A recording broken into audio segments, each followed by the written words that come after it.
Hey everybody, this is Gabe Hernandez from Comical Opinions. Wanted to put together a quick video to get today to revisit an interesting topic that came out when Black Panther came out in 2018. Obviously, this weekend, everybody was devastated by the loss of Chadwick Boseman, who died from a very, very tough battle with stage 4 colon cancer. Very unexpected for the general public, caught everybody by surprise as far as I know, and we're all sad at his loss. So my deep condolences to his family and friends and everybody who knew him personally. He definitely will be missed. But instead of talking about something tacky and tasteless like, well, who's going to replace him and what's the future of the franchise, I think everybody can just let that sit and rest for a while. I think that's only fair. It's only appropriate. Just to kind of make peace with his loss and give everybody time they need. But if we've got Black Panther on the mind, I thought I'd go back and let's take a look at a little bit of a controversial opinion that came up when the 2018 film came out. And I've heard more than one person, commentator, podcast, and what have you, make a sort of a comment along these lines, and it kind of really stuck out to me like a sort of kind of a sore thumb. Is like, really, that's what you took away from it? And the question is, did Erik Killmonger have a point? Was he right about his plan and what he was trying to do? The short answer is no, in my opinion, but let's talk about it. But before we get started, please, if you haven't already, go to the Comical Opinions newsletter on Substack. The link is down in the description. Sign up to get notified when the new newsletters come out. It's completely free. And people who register, you'll be eligible for rewards and perks that I'm starting to kind of brainstorm and put together for the future. But you can only do that if you subscribe. So do that today. Again, it's 100% free. There's no obligation. And look, hey, I got the latest newsletters up that just went out live last night, or yesterday, I should say, Sunday. One question comics editors should always be asking. It seems obvious, but from the end result of monthly comics that are going out these days, maybe it isn't so obvious. So have a look at that. Let me know what you think about it. Please share it, comment on it. And if you think I'm just plain nuts in my opinions, please do let me know. And let's see and contribute to the conversation. And hopefully we'll get some better opinions, better conversations, and we'll go from there. So back to Erik Killmonger. Was Erik Killmonger right? And the part of the inspiration for this video is also an article by The Atlantic that came out roughly the same time as the movie, and talking about Erik Killmonger and his plan, so to speak, for Wakanda and the world. So I'm going to use this article as talking points because I think they make some of the same points in refutation, if you will, to the whole idea of Erik Killmonger had a point. I'm not going to read it word for word. That would kind of be plagiarizing, but I do link it down as a source in the bottom of the video. But let's talk about some of the key paragraphs in here. For example, it's also the void, which is sort of this space in between right and wrong, if you will, creates Michael B. Jordan's Erik Killmonger, the antagonist of Black Panther, cousin to Chadwick Boseman's protagonist King T'Challa, and a comic book villain so transcendent that he almost out of place in a film about a superhero who dresses as a cat. Black Panther is about a highly advanced African kingdom, but at its core theme is Pan-Africanism, a belief that no matter how seemingly distant Black people's lives and struggles are from each other, we are in a sense cousins who bear a responsibility to help one another escape oppression. And so the director Ryan Coogler asked, if an African superpower like a Wakanda existed, with all its power, its monopoly on the invaluable sci-fi metal vibranium and its advanced technology, how could it have remained silent, remained still, as millions of Africans were devoured by the void? Killmonger has come to Wakanda as a conqueror. His father, N'Jobu, facilitated the theft of vibranium in an attempt to arm Black people all over the world against their oppressors. N'Jobu is killed by T'Challa's father, T'Chaka, for his insubordinate attempt to end the centuries of isolation that have kept Wakanda safe. T'Chaka abandons Killmonger in Oakland, California, the birthplace of the Black Panther Party. There's obviously real world connections here when the character was first created by Jack Kirby, I might add, and is somewhat ironic that Chadwick Boseman died on the same day as the anniversary of Jack Kirby's death. I believe he would have been 103 this year. Killmonger's stated purpose to liberate Black people all over the world has sparked a lively discussion over whether he is a bad guy to begin with. What could be so bad about Black liberation? Now, that's where the scale tips a little bit from, yeah, he has a point, to no, what he's advocating is really terrible. I fist pumped in the silent dark theater when he was laying out his plan, writes Brooke Obi at Shadow and Act. It's a good idea. That Coogler's villain has even inspired this debate is a testament to how profound and complex the character is. Right. There's the Black Panther film 2018 is a good film. It's not a super duper film. It's not the best film in the world. It's got some issues. But it's a fun film. It's definitely an interesting film. It's definitely an enjoyable film. It's one of Marvel's better films. Absolutely 100% sure. Is it a perfect film? No, not by any stretch. But where it's different than most of the other Marvel films is it has been bequeathed or granted a certain amount of cultural importance simply because of its positive representations of African culture, of Black people in general, of the capacity and the capabilities of what the African experience brings to the culture of the world. And there's a lot to be said for that. When people talk about representation in films and just media in general, that is entertainment or otherwise, that's a perfect example of, in my opinion, representation done right, where you take what are the higher qualities, the best qualities of any particular culture, regardless of which culture it is, and you give it it's engaging, it's dynamic, it's thought provoking, it gives you it broadens your mind to possibilities that you hadn't considered if you stay stuck and sort of narrowly focused on just the world that's around you in your own sphere. And I think that's really one of those hallmark kind of pieces of entertainment. When we're talking about representation, that's where it really comes in.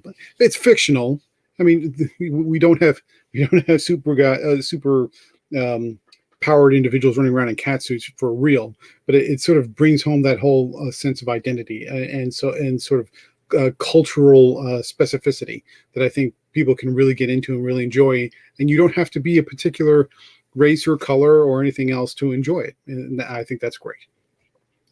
But what's happening here is Killmonger is sort of brought up of the idea of taking Wakanda out of its sort of xenophobic place and isolation away from the rest of the world and bringing that to the fore and using its technology and using its capabilities and its knowledge and its advancements in science and everything else to aid the rest of the world, or to at least bring that out into the main world, so that people who have Black people or African of descent who have been oppressed or marginalized in whatever country or community that they're in can bring themselves up and bring themselves out of that state of oppression, because now they're reestablishing their kinship with for all intents and purposes within the Marvel universe, a world superpower. Even though that world superpower is hidden from the rest of the world, they just don't know it. But it's not quite that, and I think that's kind of the line where folks kind of tended to tip from saying, "Oh no, he's a main villain," to, "Oh yeah, maybe he has a point." In the end, all comes down to a contest between T'Challa and Killmonger that can only be read one way. In a world marked by racism, a man of African nobility must fight his own blood relative whose goal is the global liberation of Blacks. That's the phrase, the liberation of Blacks, that I think inspires that sentiment that, maybe Killmonger has a point. But here's where we kind of get into more of what's really going on here. This is not actually what happens in the film. Killmonger's goal, in his eyes, the global liberation of Black people, but that is not truly his goal, as Coogler makes it clear in the text of the script and in Killmonger's interactions with other characters like Magneto, another comic book character who is a creation of historical trauma, the Holocaust, instead of the Middle Passage. Killmonger's goal is world domination. The sun will never set on the Wakandan Empire, Killmonger declares, echoing an old saying about the British Empire, to drive the point home as clearly as possible. He sees no future beyond his own reign. He burns the magic herbs Wakandan monarchs use to gain their powers because he does not even intend to have an heir. It is remarkable that many viewers seem to have taken the liberation part at face value and ignored the empire part, which Jordan delivers perfectly. They're equally important. Killmonger's plan for black liberation, arming insurgencies all over the world, is an American policy that has backfired and led to unforeseen disasters perhaps every single time it has been deployed. It is somewhat bizarre to see people endorse a comic book version of George W. Bush's foreign policy and sign up for the Project for the New Wakandan Century as long as the words Black liberation are used instead of democracy promotion. So what's happening here is bring all the technology, bring all the scientific advancements, bring all the knowledge and capabilities of Wakanda, and disseminate that out through the world for all peoples of African descent throughout the planet. And then therefore, we establish Wakanda as a superpower and essentially level the playing field is maybe another way to say it. That's where people sort of get hung up on the maybe he has a point argument. The problem with that is that's not exactly what he wants to do. What he wants to do is he wants to establish Wakanda as the only world superpower, and doing it by not only not giving everyone that is considered of African descent the technology and the scientific advancements and all the knowledge and everything that goes along with it, but the weaponry and the destructive capabilities. And his intention is essentially to start a global race war. If you want to get down to brass tacks, that's really what it's all about. He wants to establish a global race war, giving them superior technology and firepower for all African descended peoples all over the planet, give them all the Wakandan super weaponry, start a global race war, wipe out every governmental agency, every authority that exists, and then have them all yield directly to Wakanda. In other words, he wants to establish Wakanda as the ruler of the planet. It's dictatorial and fascist in its intent. And so that's, I think, where people are sort of missing out. Well, he wants to free everybody, black liberation, right? Well, black liberation, but at the expense of basically destroying every other country and world power on the planet, so that essentially, I won't go as far as to say he's going to enslave the planet, but he's essentially going to install Wakanda as the de facto monarch ruler of the whole planet through force and destruction and war. And that's bad. That's essentially another Hitler in the making, and I don't think anybody wants that.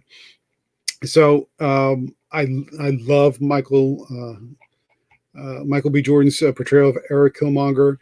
I enjoyed the film greatly.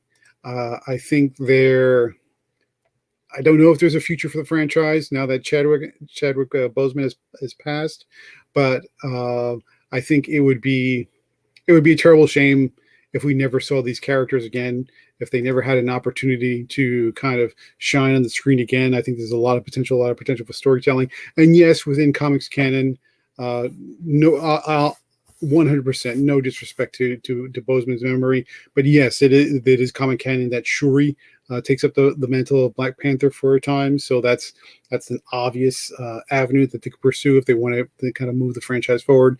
But that's for another time, another day. So that's just my opinion on Erik Killmonger. Great villain, great story, great complexity.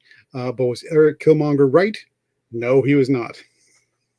And if you think he was, you may want to kind of reassess your priorities there. So that's my opinion. And thank you for your time. Again, before we go, if you haven't already, please subscribe to Comical Opinions. There's a link down in the description below. Please like, share, and subscribe to this channel and to this video. And if you think I'm totally off my rocker, give me that thumbs down instead of a thumbs up if you think I deserve it. Put in your comments and tell me off and tell me where I'm wrong, or where I've completely missed the whole point of Killmonger's character. But either way, get some engagement. Please give me a thumbs up, smash that like button, hit that subscribe button. And my goal is to kind of get out a new video 5 days a week, every single week, and to hopefully bring you a new opinion, something to think about, and hopefully something that you, maybe an opinion you hadn't considered before. So that's all I have for today. This is Gabe Hernandez for Comical Opinions. Thank you for your time, and you have a great day.